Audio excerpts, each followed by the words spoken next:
तेवढं बांधलं पाहिजे. नमस्कार, मी यतीन साळवी. आज टिळकनगर पेसम साधारण मुंबईभर हा इश्यू घेऊन येत आहे. खरंच शेवटपर्यंत हा व्हिडिओ बघा ही टिळकनगरची दयनीय अवस्था. हजारो रुपये खर्च करून अर्धा रोड बनवला आणि अर्धा रोड बनवला नाहीये. बघा लोकांची हालत काय होते. लोक अक्षरशः इथे अपघात होऊ शकतात. जनप्रतिनिधींना समजत नाहीये. मला BMCला एवढंच सांगायचं आहे की तुम्ही का नाही आहे, याच्या व्यतिरिक्त तुम्ही काय नाही उपाययोजना केली.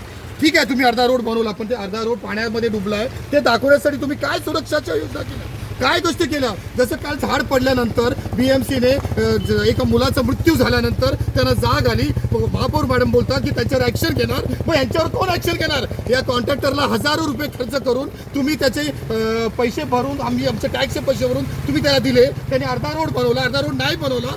काय करत होते तिकडचे जनप्रतिनिधी, काय करत होते? जर वेळेवर काम होत नव्हतं तर तुम्ही का काम करायला लावलं? जर तुम्हाला हे बघा, तुम्ही आर्थिक पैसे बघू शकता, ॲक्सिडेंट होऊ शकतात, मोठे मोठे हादसे होऊ शकतात, लहान मुलांच्या गाड्या इथून जातात. असे टिळकनगरमध्ये 3-4 रोड आहेत. कोलवाड्याचा इकडचा रोड आहे, बिल्डिंग नंबर 46 ते 118चा रोड आहे, कोलवाडा डॉक्टर 65चा रोड आहे. काय दयनीय वस्तू करून ठेवली. काय कुठे ठेवून ठेवला माझा टिळकनगर? कसा हा टिळकनगर होता नाही, कसा करून ठेवला तुम्ही? हजारो रुपयांचा चुरडा केला.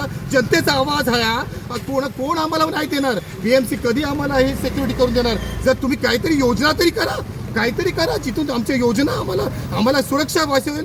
का आम्हाला सुरक्षा नको? माझ्या जनतेला सुरक्षा पाहिजे. जागे व्हा. कुठे असाल BMC ऑफिसर, कुठे असाल तो कॉन्ट्रॅक्टर, त्याला खेचून आणू आम्ही. नाहीतर हा व्हायरस असा पेटेल की आज मुंबईवर इश्यू झाल्यानंतर आज तुम्हाला खुर्ची खाली करावी लागेल. धन्यवाद.